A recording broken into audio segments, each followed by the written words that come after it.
নমস্কার, good evening. 91.9 friends FM, আমি হচ্ছি অনিমেষ। স্যাটারডে আফটারনুন শুরু হয়ে গেছে। Friends FM digital live unplugged এর আরেকটি রকিং এপিসোড শুরু হয়ে গেছে। আর আমাদের সঙ্গে রাইট নাও আছে নান আদার দেন আমাদের সবার প্রিয়, very talented tabla maestro and a composer Pandit Tanmoy Bose. Tanmoy sir, first of all very warm welcome to your 91.9 friends FM. নমস্কার, কেমন আছেন স্যার? খুব ভালো আছি, thank you for having me with you.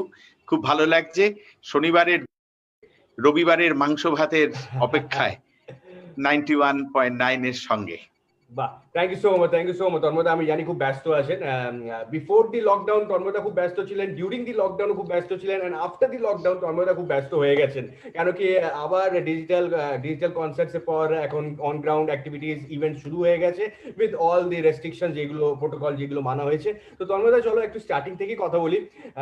আমরা সবাই জানি এই লকডাউনের আগে তন্ময় স্যার প্রত্যেক বছর 5 to 6 কান্ট্রি ভিজিট করতেন, ইভেন্টসে সবকিছু ব্যস্ত থাকতেন, খুব ব্যস্ত থাকতেন, আমরা সবাই জানি। ডিউরিং দি লকডাউন স্যার কতটা টাফ ছিল, এন্ড কতটা মিস করলে স্টেজকে, কতটা মিস করলে পারফরমেন্সকে, একটু যদি জানতে চাই। আমি 23rd March, around 23rd March 2020 পর কেমন চেঞ্জ হলো? হ্যাঁ হ্যাঁ, আমি কিন্তু খুব লাকি অনিমেষ ভাই। তার কারণ হচ্ছে আমি 20th of মার্চ আমি নিউজিল্যান্ড থেকে দেশে এসেছি, আর 23rd লকডাউন হয়েছে। হ্যাঁ আমি ডক্টর এল সুব্রমণিয়াম আর কবিতা কৃষ্ণমূর্তির সঙ্গে অস্ট্রেলিয়া নিউজিল্যান্ড ট্যুর করছিলাম 1st মার্চ থেকে। আর 20 তারিখ আমি পৌঁছেছি, আর 23 তারিখ থেকে লকডাউন হয়েছে। তো আমি বেঁচে গেছি, না হলে আমি আটকে যেতাম। আর দ্বিতীয় কথা, লকডাউনের মধ্যে ব্যস্ত ছিল লোকে বলেন, আমরা খুব ব্যস্ত ছিলাম, আমিও ব্যস্ত ছিলাম। আমি ব্যস্ত ছিলাম, অনলাইন তো কনসার্ট যা হয়েছে 2-1টা হয়েছেই, তবে আমি বেশি ব্যস্ত ছিলাম গাছে জল দিতে, আমার ছোট ছেলে গোল্ডেন রিট্রিভার পোগোকে চান করানো, ঘোরানো, তারপরে বাড়ি পরিষ্কার করা, বাসন ধোয়া, বাড়ির সব হাউস হোল্ড কাজে হেল্প করা, এইসব কাজ সবার মতন এতে বেশি ব্যস্ত ছিলাম। তবে হ্যাঁ, one good thing what happened, আমি যেটা বলতে পারি যে নিজের জন্য অনেক সময় পাওয়া গেছে, কারণ কেউ আসবার নেই, কোনো কাজ নেই, সুতরাং all the time at home গান বাজনা নিয়ে যা যা করা হয়নি, ইচ্ছে ছিল। প্রচুর সিনেমা দেখা হয়েছে, এবং বাড়ির সবার সঙ্গে থাকা। আমার ছেলেরা দুজনে লাকিলি, বা না হলে তো সবসময় উড়ছে, বাড়িতে থাকে না, পায়ে চাকা। একজন ব্যাঙ্গালোরে থাকতো, আরেকজন বিদেশে থাকতো, পড়াশোনা করে ফিরেছে, তারপর দুজনেই বাড়িতে আটকা। হ্যাঁ, তো সুতরাং I had a great time, সবাই মিলে বাড়িতে আটকে থেকে এইসব করেছি, গান বাজনা করেছি, গল্প, সিনেমা দেখা, নানা রকম এইসব আর কি। Okay, Tanmoy sir, what was your first reaction যখন শুনলে, যখন অ্যানাউন্সমেন্টটা হলো কি এবার একটা লকডাউন হবে? আমরা জানতামই না লকডাউন কি হয়, কতদিনের হবে, কি হবে। তো what was your first reaction? না, আমি কিন্তু আশাই করিনি এইটা এইরকম একটা ভয়ঙ্কর কিছু হতে পারে ফর দিস লং পিরিয়ড। হ্যাঁ, আমি ভেবেছিলাম 4-5 দিন, 6 দিন, 7 দিনের ব্যাপার। আমি যখন ফিরছিলাম তখন অলরেডি এর একটা হাওয়া চতুর্দিকে, সিঙ্গাপুর হয়ে আমি আসছিলাম, সিঙ্গাপুরে অলরেডি স্ক্রিনিং হচ্ছিল, টেম্পারেচার দেখা হচ্ছিল, ইত্যাদি ইত্যাদি হচ্ছিল। আমি নিউজিল্যান্ড থেকে যখন বেরিয়ে আসছিলাম তখনও আমার ভয় করছিল ওরা আটকে দিতে পারতো কোয়ারেন্টাইনের জন্য সিঙ্গাপুরে। কিন্তু আমি তখনই আন্দাজ করছিলাম যে সারা পৃথিবীময় একটা দানা বাজছিল কিছু, তখনও বুঝতে পারিনি এরকম যে এইটা এত মাসের একটা ভয়ঙ্কর পিরিয়ড হবে, সেটা আমার ধারণা ছিল না। কিন্তু সত্যি এটা অনিমেষ ভাই, ফর পারফর্মিং মিউজিশিয়ানস বা পারফর্মিং আর্টিস্ট, বা যারা ব্যবসা করেন, দোকান চালান, আমি তো রাসবিহারী অ্যাভিনিউতে 3 জেনারেশন থাকি, আমার বাড়ির পাশে গড়িহাট বাজার। তো আমি জানি যে যারা সবজি বিক্রি করেন, মাছ বিক্রি করেন, বা আমাদের এই যে কনসার্ট বন্ধ, and you are in the entertainment world এত বছর ধরে, তো এত মানুষের জীবিকা একদম আটকে গেল, ফট করে থমকে দাঁড়ালো। তো সেটা ওয়াজ নট ইজি। ডিপ্রেশনে কত আমার বন্ধুরা, আমার ছাত্রছাত্রীরা কতজন ডিপ্রেশনে চলে গেছে ওই সময়, এই বন্ধ থাকার কারণে। তাও তো আমার বাড়িতে অনেক মেম্বার আছে বলে সবাই সিনেমা দেখে, আড্ডা মেরে, গল্প করে, রান্না করে সময় কেটে গেছে। থিঙ্ক অ্যাবাউট ইট, যারা কাপল। আমার এক ছাত্র অ্যামস্টারডামে থাকে, ও আমাকে এখন গত শনিবার দিন আমাকে বললো যে ও আর ওর স্ত্রী বিয়ে হওয়ার পর অ্যামস্টারডামে গিয়ে লকডাউন স্টার্টেড। ম্যাসিভ ডিপ্রেশন হয়েছিল মেয়েটার, কারণ ঘরের মধ্যে বন্ধ। আর ওখানে তো এই নয় যে পাশের বাড়ির কাকিমা এলো দেখা না করতে না মাস্ক না। পরে, সে ব্যাপার নেই। তো এটা ভয়ঙ্কর ব্যাপার। আমি ভগবানকে শুধু এটুকুই বলতে পারি যে আমরা যে কজন আহ আপনি, আমি, আরো অনেকে যারা সুস্থ আছেন এই সময়টাকে পার করে এসেছি, আমার ভগবানকে খালি ধন্যবাদ দেওয়া। অ্যাবসলিউটলি কারেক্ট একদম। ওকে, শো মাস্ট গো অন যেটা আমরা বলি তন্ময় স্যার। তারপর Absolutely. তারপর আস্তে আস্তে করে সবকিছু খুলছে with mask and all the নিয়মগুলো মেনে আমরা এগোচ্ছি। স্যার আমি একটা ছবি দেখাতে চাই, তারপর ইভেন্ট শুরু হয়ে গেল উইথ অল দি প্রোটোকল হুম, যেগুলো নিয়ম আছে। তো কতটা হুম। চেঞ্জ হয়ে গেছে তন্ময় স্যার, আমরা সবাই জানতে চাই। আগে যে কনসার্ট করতে, যে আগে যেরকম পারফরমেন্স হতো, এখন কি অনেকটা চেঞ্জ হয়ে গেছে?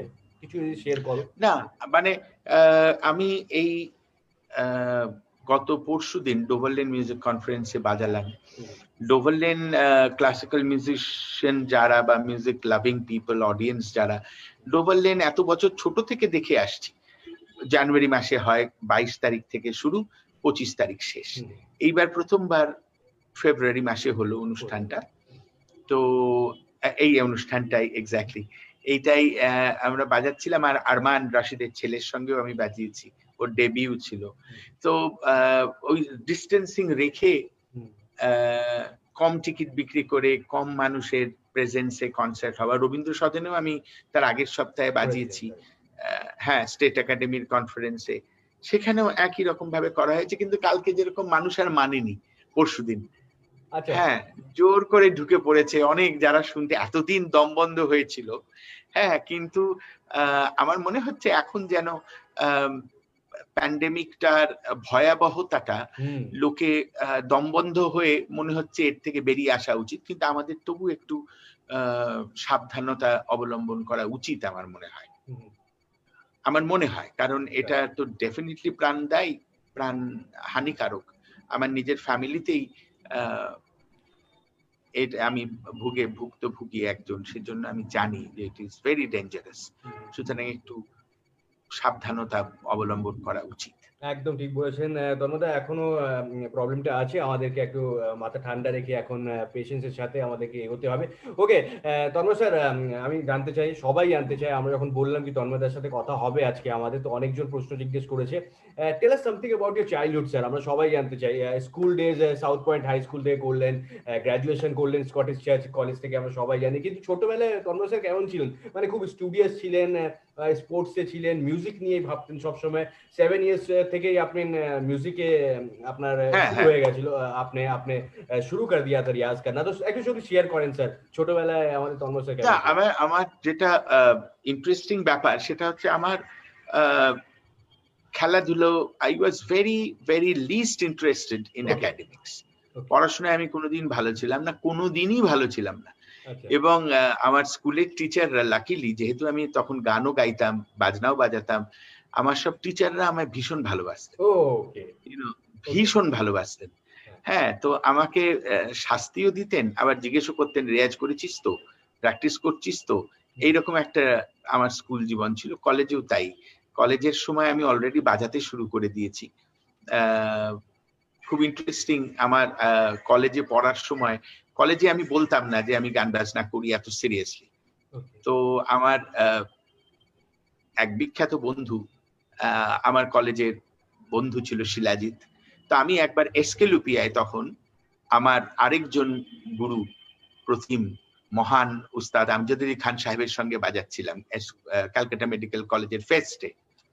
তো সমস্ত কলেজের তো পার্টিসিপেশন হয়, হ্যাঁ, তো শিলাজিৎরা এমনিই গেছে, আর আমি তো সেদিন ওস্তাদজির সঙ্গে বাজাচ্ছি। হ্যাঁ, তো আমাকে স্টেজে দেখে বিশ্বাসই করতে পারছে না যে আমি ওস্তাদজির সঙ্গে বাজাচ্ছি। বাহ! তো ও মানে একদম আকাশ থেকে পড়েছে যে আমি ওস্তাদজির সঙ্গে বাজাচ্ছি, অথচ কলেজে আমি কোনোদিন গান বলেননি বাজনা কথা, নিয়ে হ্যাঁ, কথাই বলতাম না হ্যাঁ, কারোর হ্যাঁ, সাথে। হ্যাঁ, আমি টেবিল বাজিয়ে গান, প্যারোডি গান গাইতাম হুম, আর এইসব করতাম। হ্যাঁ, যেরকম হয় আর কি, হুম, ইউনিয়ন রুমে আড্ডা মারা, টেবিল টেনিস ক্যান্টিন খেলা, ক্যান্টিন ক্যান্টিনে বসে ক্যান্টিনে আড্ডা গান মারা, বাজানো, হ্যাঁ, এইসব। এই হ্যাঁ, বিদ্যাসাগর কলেজে যাওয়া আর কলেজ স্ট্রিটের মোড়ে চা খাওয়া, ভেদুয়াতে আড্ডা মারা, এইসব করতাম। হুম, তো তাছাড়াও যে আমি সিরিয়াসলি গান বাজনাটা করি সেইটা ওরা জানতো না। তবে I was very serious about my music. তার কারণ আমার একটা সামথিং ওয়াজ ইনসাইড মি, একটা ফায়ার ইনসাইড মি, যে আমাকে গান বাজনাটাই, আমি যেন নিজেকে একটা মিউজিশিয়ানই দেখতাম, যে আমাকে করতেই হবে গান বাজনাটা এবং ক্লাসিক্যাল মিউজিকটা ভালো করে। আর ডোভার লেন তখন ছোটবেলায় মায়ের সঙ্গে যেতাম, অন্যান্য বড় বড় কনফারেন্সে যেতাম, বড় বড় আর্টিস্টদের দেখতাম। তো এটার একটা ইম্প্যাক্ট হয় বড় আর্টিস্টদের দেখলে, যে আমি ওনাদের মতন হব, ইউনো। তো আমাদের ছোটবেলার তো পরিবেশটা অন্যরকম ছিল। আর আমার বাড়িতে, আমরা জয়েন্ট ফ্যামিলি ছিলাম, তো আমার বাড়িতে আমার জ্যাঠামশাই, আমার বাবার উপরের ভাই, ওনার বড় শালা ছিলেন কিংবদন্তি অভিনেতা রবি ঘোষ। তো আমরা ওনাকে বড় মামাই জানতাম। তো আমাদের বাড়িতে উনি প্রায়ই আসতেন শুটিং এর পরে, প্রায় অলমোস্ট 3 দিন 4 দিন সপ্তাহে আমাদের বাড়িতে ওনার খাওয়া দাওয়া, গল্প আড্ডা এসব হতো। তো একটা আর্টিস্টকে কাছ থেকে দেখলাম। প্লাস আমাদের মেডিকেল, এখানে বালিগঞ্জের সবাই জানে আমাদের সব থেকে পুরনো ফার্মাসিউটিক্যাল বিজনেস ছিল, বাসু ফার্মেসি ছিল আমাদের বাড়ির নিচে। তো আমাদের বালিগঞ্জের যত আর্টিস্ট সবাই আমাদের দোকানের পেশেন্ট ছিলেন। তো কেউ এলেই বাবা আমায় ডেকে পাঠাতেন ওপর থেকে, যে এসব প্রণাম করে যাও। So that was my first exposure to this famous artists. তারা কিরম কথা বলে, কিরম দেখতে, কি ব্যবহার, ইত্যাদি ইত্যাদি। কিন্তু এটাও ঠিক যে মানে বে আদব বে নসিব, এটা উস্তাদজির কথা, আর বা আদব বা নসিব। বেয়াদবি করলে নসিব সাথ দেবে না, আর আদবদার হলে নসিব সাথ দেবে, এটা ক্লাসিক্যাল মিউজিকের প্রথম কথা। তো somehow it worked for me. I had been lucky. Greatest of masters, তাদের সঙ্গে আমি বাজানোর সুযোগ পেয়েছি অল্প বয়স থেকে। আর এত বছর, অলমোস্ট 36 years now, আমি ঘুরে বেড়াচ্ছি সারা পৃথিবী। And I had been very lucky. Greatest of auditoriums এসব বাজানোর সুযোগ পেয়েছি আমি। Absolutely, sir. R I am very lucky কি আজকে আপনাকে আমরা পেয়েছি। You are my all time favorite, sir. And অনেকবার আমরা দেখা করেছি, আর আমি আপনার ইন্টারভিউ নিয়েছি, and আজকে আমরা ডিজিটালি এই ইন্টারভিউটা করছি। and কারেন্ট ডেজে মাস্ক ও উইদাউট মাস্ক খুব শীঘ্রই আপনার সাথে আবার দেখা হবে, and আমরা আরো কথা বলবো। কিন্তু তার আগে স্যার, আমি যখন কথা বলছি, তো আমি আরেকটা ছবি দেখাতে চাই। আমি ইন্টারভিউর জন্য রেডি করছিলাম, তো আমি এই ছবিটা পেলাম। স্যার দেখতে পাচ্ছেন স্ক্রিনে একটা ছবি। It's a priceless picture, মানে priceless moment যেটা বলা হয়। স্যার একটু যদি শেয়ার করেন, इस तस्वीर के पीछे क्या স্টোরি थी, कब की ये तस्वीर है, কিছু যদি শেয়ার করেন। হ্যাঁ, এইটা কার্নেগি হলের কনসার্টের আগের ছবি। কনসার্ট শুরু হওয়ার আগে এই ছবিটা নেওয়া কার্নেগি হলে। আর এটা একটা সত্যি প্রাইসলেস ছবি। আর একটা মজার গল্প আছে। আমি ডোভারলেন মিউজিক কনফারেন্সে ফার্স্ট হয়েছিলাম তবলায়, আর ভারতরত্ন পণ্ডিত রবিশঙ্কর জি ফার্স্ট প্রাইজ দিয়েছিলেন। বহু বছর বাদে আমি যখন ওনার সঙ্গে বাজাতে আরম্ভ করলাম, আমি ওই ছবিটা একবার নিয়ে আমেরিকায় গেলাম, ওনাকে বললাম যে আপনি চিনতে পাচ্ছেন এই ছেলেটাকে? উনি দেখে বলছে, আরে এই ছেলেটা তুমি? আমি বলছি হ্যাঁ, এই ছেলেটা আমি। তো খুব উনি খুশি হলেন, বলে বাহ বাহ, দেখো ফোকাস রাখতে হয় জীবনে, তুমি you came a long way. দেখো, আমি বললাম যে আমার স্বপ্ন, আমার গুরুদের দেখেছি আপনার সাথে বাজাতে, কত মহান মহান আর্টিস্ট, কত মহান মহান কনসার্ট। তো এইটা একটা আমার প্রাইসলেস ছবি নিশ্চয়ই, যে এই ছবিটা পণ্ডিত জির সঙ্গে আমার কনসার্টের আগের ছবি। Absolutely sir, absolutely. তন্ময়দা, আমি একটা প্রশ্ন জিজ্ঞেস করতে চাই। যখন তোমার সাথে অনেকবার আমার দেখা হয়েছে, আমরা সবসময় দেখেছি তন্ময়দাকে স্মাইলিং ফেসে। बहुत कभी भी आपको मैंने टेंशन में या फिर गुस्सा में नहीं देखा है। তো যখন একটু টেনশন হয়, বা আমাদের সবার লাইফে একটা থাকে, আমরা একটু নেগেটিভ ফিল করি, লো ফিল করি, তন্ময় স্যার সেই সিচুয়েশন গুলো কি করে হ্যান্ডেল করেন? আমার মনে হয় এটা একটা কন্ডিশনিং অফ মাইন্ড। আমি একটা কথা বলছি ভাই অনিমেষ, ক্লাসিক্যাল মিউজিশিয়ানস, এই যে কন্ডিশনিং হয় 7 ঘন্টা 8 ঘন্টা 10 ঘন্টা রেয়াজ করা, that you are with yourself, you sit at one place and practice, তাতে মনের এই যে প্রাণায়াম করে, মেডিটেশন করে। Music is a form of meditation, classical music specially. এই যে রিয়াজ, যদি আমার কি টেনশন হয় না, কনসার্টের প্রত্যেকটা কনসার্টের আগে আমার গা গুলোতে থাকে, ভয় লাগে বাজাতে পারবো কি পারবো না। আই এম শিওর প্রত্যেক বড় আর্টিস্ট সবার হয়, ছোট বড় সবার এটা হয়, সব প্রফেশনে, মানে সব এরিয়া অফ মিউজিকে কি ফাইন আর্টস এটা হয়, এটা হতেই হবে। আমারও টেনশন হয় না তা নয়, কিন্তু তোমাকে ওটাকে হজম করতেও জানতে হবে, ডাইজেস্ট করতে জানতে হবে। মানে আমার অসুবিধাটা, I can't give that baggage to you. আমার টেনশন হচ্ছে মানে I will behave badly with you, or I will make a rude face. এইটা আমার মনে হয় ক্লাসিক্যাল মিউজিশিয়ানদের আপনি কখনো দেখবেন না। ক্লাসিক্যাল মিউজিশিয়ানরা একটা ক্লাস অফ মিউজিশিয়ান, আমি উইথ ডিউ রেসপেক্ট, আমি বিভিন্ন ফিল্ডে কাজ করি বলে সবাই আমার বন্ধু, প্রিয় ভাই সবাইকে, but I mention this always, classical music একটা সেগমেন্ট অফ ফাইন আর্টস যেটা সারা পৃথিবীতে মেইন স্ট্রিম লোকেদের মাঝখানে করা হয়। বাংলা গান বাঙালিদের জন্য করা হয় বিদেশে, ক্লাসিক্যাল মিউজিক ভারতীয়দের জন্য শুধু নয়, যে দেশে যখন বাজানো হয় সেই দেশের জন্য। So you kind of conditioning হয় যখন একটা আর্টিস্ট আস্তে আস্তে বড় হতে থাকে, সাকসেসফুল হতে থাকে, আর তার মধ্যে you learn, as you said, the show must go on. একবার আমার মনে আছে অনিমেষ ভাই, সাউন্ড নেই আমার কানে মনিটর থেকে, আমি ভালো বাজাতে পারিনি। তো আমি খুব মন খারাপ হয়ে গেছে, বস্টন সিম্ফনি হলে কনসার্ট ছিল, তো আমি চুপ করে আছি। পরে আমি হোটেলে পণ্ডিতজিকে বললাম যে আপনাকে একটা কথা আমি I want to tell you. উনি বললেন বলো। তো উনি তার আগেই বললেন, I know what you are going to tell me, তবে তোমায় আমি একটা কথা বলছি, the show must go on. তোমার দায়বদ্ধতা ইজ টু ইউর অডিয়েন্স। তুমি শুনতে পাচ্ছ না, তোমার কি অসুবিধা হচ্ছে, অডিয়েন্সের মাথা ব্যথা নয়। They have paid, they want to have the best of you. আপনাকে মানে সরি আমি ইন্টারাপ্ট করছি, আপনার কি মনে হয় এক্সপিরিয়েন্সও ম্যাটার করে স্যার? কেন কি যখন শুনতে পাচ্ছিলেন না কিন্তু আপনি ভালো পারফর্ম করলেন, আপনার মনে হচ্ছে পারফরমেন্সটা অত ভালো হয়নি, কিন্তু তন্ময়দা নো ডাউট ওই পারফরমেন্সটা ভালো হয়েছিল, তো কি এক্সপিরিয়েন্স যেটা ছিল সেটা কি কাজ করে গেল সেই সেই কনসার্টে? না, আমি তো বাজাতে পারিনি ভালো, আমি কারণ I was expecting I should have played better. হ্যাঁ, ওই সাউন্ডটা আমার ঠিক ছিল না কানে, কিন্তু ওইটা একটা লার্নিং প্রসেস হলো। তারপর থেকে আমার আই ডোন্ট পে অ্যাটেনশন, শুনতে পাচ্ছি না, সাউন্ড কম আছে না বেশি আছে। So you learn from the road as you grow. আর একটা বড় কথা, যত বড় বড় আর্টিস্ট তারা গুরু সমান, তাদের কাছে থাকলে you learn every day you learn, you know. তো সেইটা আমার মনে হয় মাথায় রাখতে হবে সবার, সেটা থাকলে ভালো, গুড ফর এভরিবডি।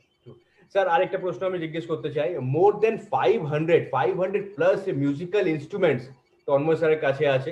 যখন আপনি কোথাও বাইরে যান, বিদেশে যান, সেখান থেকে আপনি নিয়ে আসেন অ্যান্ড সেগুলোকে ইউজ করেন during your recording as well as during your performance, and more than 25 years अपनी यही सब वो कहते हैं ना कलेक्शन इकट्ठा करना वो कर रहे हैं। अफ्रीकान वाटर ड्राम আপনার কাছে আছে, এন্ড জাপান এন্ড চাইনিজ অনেকগুলো মিউজিক্যাল ইনস্ট্রুমেন্ট আছে যা স্যার আমি খবর পেয়েছি, সেগুলো একটু শেয়ার করছি আপনার ওয়েল উইশারদের সাথে। তো স্যার এইটা একটু আমাদের সাথে শেয়ার করুন, মোর দেন 500 মিউজিক্যাল ইনস্ট্রুমেন্টস। হ্যাঁ, আমার হয়েছিল কি, আমি তো আই ওয়াজ অনলি 22 যখন থেকে আমি ট্রাভেল শুরু করেছিলাম। আর আমার খুব শখ ছিল অন্য অন্য গান বাজনা করার, যেহেতু আমি গান গাইতাম। আমি তো বাংলা গান গাইতাম, মহান সব শিল্পীদের গান গাইতাম, হিন্দি গান গাইতাম, কিন্তু ওয়ার্ল্ড মিউজিক, পিটার গ্যাব্রিয়েলের কাজ আমার খুব ভালো লাগতো। তখন যখন বিদেশে যেতে লাগলাম, সব বড় বড় ফেস্টিভ্যাল দেখতে লাগলাম, sacred music festival, world music festival, ওম্যাডে বাজালাম বিভিন্ন দেশে। তো তখন আমার একটা শখ হলো এই যে বিভিন্ন ধরনের যন্ত্র, হ্যাঁ, familiar drums, unfamiliar drums, familiar sounds. আমি বোঝাতে পারলাম যে আওয়াজটা একরকম, যন্ত্রটা অন্যরকম। এটা আমার খুব ইন্টারেস্টিং লেগেছিল। দেয়ার আর মেনি ইনস্ট্রুমেন্টস যেগুলো আমি কালেক্ট করতে লাগলাম, যেগুলো আমাদের দেশেও আছে কিন্তু অন্যরকম। ঘটম একরকম আওয়াজ, উদু আরেক রকম আওয়াজ, কিন্তু ওটা সাউথ আমেরিকা। হ্যাঁ, ট্যাম্বুরিন, খাঞ্জিরা একটা ইউরোপিয়ান মিউজিকে বাজানো হয়, আর একটা ইন্ডিয়ান মিউজিকে বাজানো হয়। বাউলরা বাজায় গুবগুবি, আবার ব্রাজিলিয়ানরা বাজায় পান্দেরো, সেই একই ট্যাম্বুরিনের মতন, কিন্তু বাদন শৈলীটা আলাদা, আওয়াজটা এক। তো এইটা আমার খুব ইন্টারেস্টিং লাগতো। এই যে মরসিং, আমার ভূতের রাজা দিল বর, সত্যজিৎ রায় ইউজ করে, ওটাকে মরসিং বলে, একটা south Indian Carnatic classical instrument. ডনমাই বলে ফার ইস্টে, আসামে সেটা বাঁশের তৈরি হয়। আমি ভিয়েতনাম থেকে ডনমাই এনেছি বিভিন্ন স্কেলের, এখানে মরসিং লোহার তৈরি হয়, ওখানে একটা পাতলা পাত অ্যালুমিনিয়ামের তাই দিয়ে তৈরি হয় ভিয়েতনামে, হ্যাঁ কাম্বোডিয়াতে। তো এই যে আওয়াজটা এক কিন্তু পারপাসটা অন্য, তো এইটা আমার খুব ইন্টারেস্টিং লেগেছিল। অ্যান্ড আদার থিং অনিমেষ ভাই, I was one of the first যে ফোক মিউজিক নিয়ে প্রায় 20 বছর আগে আমি ফোক আর্টিস্টদের নিয়ে কাজ করা শুরু করলাম মেইন স্ট্রিমে তাদের আনবার জন্য। তো আমার আগে মেন স্টেজে শুধু গৌতম চট্টোপাধ্যায়, মহিনের ঘোড়াগুলি, গৌতম দা শুধু পবনকে ভাইকে নিয়ে স্টেজে কাজ করেছিলেন। তারপর it was me who started reviving Bauls into mainstream, Baul and beyond নাম দিয়ে। হ্যাঁ, যত বাউল ফকির আজকে দেখা যায় তাদের অর্ধেকের বেশি লোক আমার সঙ্গে কাজ করেছে সারা পৃথিবী জুড়ে, তাদের নিয়ে আমি ট্রাভেল করেছি। প্লাস ফোক ড্রামস, ঢাক কোনোদিন আগে স্টেজে বাজেনি। আই এম দ্য ফার্স্ট যে গোকুলকে খুঁজে বার করে তাকে আমার বাড়িতে 1 বছর আমি শিখিয়েছি রোজ দুপুর বেলা। তারপরে আমি ওকে নিয়ে স্টেজে বাজাতে শুরু করেছি, অ্যান্ড গোকুলের বাজনা শুনে উস্তাদ জাকির হোসেন ওকে মাস্টার অফ পারকাশনে সারা পৃথিবী ঘুরিয়েছে। পন্ডিত রবিশঙ্কর জি, অনুষ্কা ওকে হলিউড বলে, সেটা ভিডিও ইউটিউবে আছে, গোকুল ঢাক বাজাচ্ছে, আমি ঢোল বাজাচ্ছি, অনুষ্কা কন্ডাক্ট করছে। তো this are the things which gives me happiness, যে বাজানো ছাড়াও I have tried to contribute into এই যে কালেকশন বিভিন্ন আফ্রিকানরা। এই আইডিয়াটাও আমার এসেছিল ওমেডে, একটা আফ্রিকান নাইজেরিয়ান দল পারফর্ম করছিল। আমি বললাম যে এদের তো ভাষা আমি বুঝতে পারছি না, এরা যদি করতে পারে তাহলে বাউলরা কেন পারবে না, ফকিররা কেন পারবে না, ভাষাটা তো ফ্যাক্টর নয় সেখানে। তো আমি ফিরে এসে কলকাতা জ্যাজ ফেস্টিভ্যালে 2002-তে তালতন্ত্রতে বাসুদেব বাউলকে নিয়ে প্রথম আমার ইউরোপিয়ান বন্ধুদের নিয়ে প্রথম শোকেস করলাম বাউল অ্যান্ড বিয়ন্ড, ক্যালকাটা জ্যাজ ফেস্টিভ্যালে ডালহাউসি ইনস্টিটিউটে। That was the first time আমি পাবলিকলি একটা বাউলকে নিয়ে পারফর্ম করলাম এই বাউল অ্যান্ড বিয়ন্ড সেকশন। আমি আজ পর্যন্ত কত বাউল, শুধু আমি ট্র্যাডিশনাল মিউজিশিয়ান চাই, আমি কোনো আরবান মিউজিশিয়ানের সঙ্গে ওই জন্য কাজ করতে পছন্দ করিনি। I must get connected to the roots, root music এটা। তো সুতরাং যারা মাটির সঙ্গে থেকে বড় হয়েছে আমার তাদের চাই। তো ফকিরদের এই গোলাম ফকির, আক্কাস, বাবু ফকির, কার্তিক দাস বাউল, লক্ষণ দাস বাউল, বাসুদেব দাস বাউল, কতজন, এদের প্রত্যেকের সঙ্গে আমি এত বছর ধরে, গোকুল চন্দ্র দাস, কৃষ্ণ দাস বৈরাগ্য, এদের সবার সঙ্গে আমি এত বছর কাজ করছি। and it gives me, of course, বাংলাদেশে আমার একটা বিরাট স্ট্রেংথ ছিল অনুষে আনাদিল।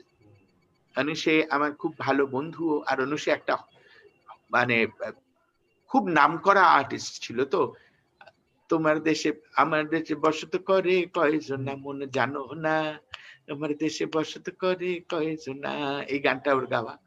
তো অনুষেরও একটা বিরাট বাউল সেবা আছে ওর দেশে। তো আমি ওর সঙ্গে মিলে বাউল অ্যান্ড বিয়ন্ড ওখানে চীন মৈত্রী সংসদে করলাম। ভাই 5000 লোক পাগল হয়ে গেছিল লোকে শুনে। তো ওখানের যারা ফেমাস বাউল, রব ভাই উনি মারা গেছেন, তারপর শফি মন্ডল এখনো বেঁচে আছেন, নজরুল ভাই ঢোল, কাঙালিনী সুফিয়া, তাদের আমি সব কলকাতায় এনে বাউল অ্যান্ড বিয়ন্ড করেছি। তো it's a great journey. Apart from my classical পরিচিতি, I have also spent time with the other aspect of music. তো সেটা আমার খুব স্যাটিসফাইং লাগে যে I have not been only doing for রুটি রোজি, কি কামালাম, রেয়াজ করলাম, শেখালাম, জীবন শেষ হয়ে গেল, তা নয়। আমি I know I have been able to contribute, কত এখন বাচ্চারা সেই ব্যান্ড করছে বাউলদের নিয়ে। It gives me happiness because ওরা জানুক না জানুক I am the one who started it, so it gives me happiness. তো আমাকে একটা কথা বলুন তন্ময় স্যার, এবার যখন আপনি যান কোনো একটা ফরেন কান্ট্রিতে গেলেন, সেখানে একটা মিউজিক্যাল একটা স্টোরে ঢুকলেন, সেখানে গিয়ে তন্ময় স্যার যখন গিয়ে দেখছেন ইনস্ট্রুমেন্ট গুলো, সব তো আপনার হয়তো মনে পড়ে কি এইগুলো সব তো আমার কাছে আছে, কিছু বাকি আছে, এরকম হয় স্যার? যখন গেলেন দেখছেন এইগুলো তো মোটামুটি সবই আছে আমার কাছে। হ্যাঁ, অলমোস্ট এটা কিন্তু সো ট্রু অনিমেষ ভাই। হ্যাঁ। এখন প্রায় কোনো ইনস্ট্রুমেন্ট আমার কাছে নেই এরকম আর দেখি না। যত গিটার সেন্টার আছে, যত জায়গায় যা ঘুরি, আমার খুব একটা এরকম হয় না যে এই ইনস্ট্রুমেন্টটা আমার কাছে নেই। তো হ্যাঁ, যেরকম হাং যে ইনস্ট্রুমেন্টটা, এটা তো বেশি পুরনো ইনস্ট্রুমেন্ট না। এটা যখন প্রথম দেখলাম আমার খুব ইন্টারেস্টিং লেগেছিল, কিন্তু এটাও ঠিক ওটা আমি নিয়ে অত মানে পুরো সেটটা আমায় কিনতে হবে, খুব দামিও, আর ওটা নিয়ে আসাও খরচা সাপেক্ষ ব্যাপার, খালি ওইটা আমি কিনিনি। কিন্তু ওই ইনস্ট্রুমেন্টটা আমার খুব ইন্টারেস্টিং লেগেছিল। আমার প্যান ড্রাম আছে, ওটা যে মাদার ইনস্ট্রুমেন্ট, যেটা ট্রিনিডাড টোব্যাগোর প্যান ড্রাম আই হ্যাভ। একটা কড়ার মধ্যেটার সাউন্ড গুলোকে নিয়ে প্যান ড্রাম টোব্যাগো ট্রিনিডাডে বাজানো হয়, আর হাংটা কড়াটা যদি উল্টো করে হাত দিয়ে বাজানো হয়। হ্যাঁ, তো এটা একটা সুইজারল্যান্ডে এই যন্ত্রটার উৎপত্তি 70-এর দশকে, হাং। আর প্যান ড্রাম আমার কাছে আছে। তো আই থট কি প্যান ড্রাম তো আছে, সুতরাং আর হাং ড্রামটা নিয়ে আমি আর বেশি মাথা খাওয়াইনি। ওকে ওকে স্যার, কিন্তু একটা প্রশ্ন আমার মাথায় আসছে তনু স্যার, আমি একটু জানতে চাই।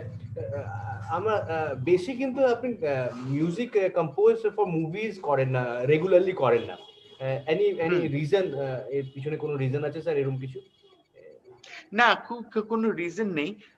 আমার যেটা মনে হয়, আমার না মানে ফ্র্যাঙ্কলি স্পিকিং আমার খুব ব্যাকগ্রাউন্ড এর মিউজিক করতে বেশি ইন্টারেস্টিং লাগে, কারণ এই যে নানা রকম ইনস্ট্রুমেন্ট গুলো আমি ইউজ করতে পারি ইন্টারেস্টিংলি। তো সেই রকম কাজ আমি ইনফ্যাক্ট অনিমেষ ভাই, অনেকেই জানেন বা অনেকে জানেন না, আমি তাদের জন্য বলছি, বহু এরকম ছবি আছে যে ছবির ব্যাকগ্রাউন্ড কিন্তু আমার বাজানো আছে। ইউনো, তাতে ঋতুদার ছবি রয়েছে, অনেকের ছবি রয়েছে, গৌতম দার ছবি রয়েছে, অনেকেরই ছবি আছে, অনিরুদ্ধর ছবি তো রয়েছেই। তো আমার ওইটা বেশি ইন্টারেস্টিং লাগে। কিন্তু অ্যাজ মিউজিক ডিরেক্টর হিসেবে আমি 9 মাস বিদেশে থাকতাম, এই প্রায় 30 বছর। আমি মার্চ মাসে চলে যেতাম, নভেম্বরে দেশে আসতাম।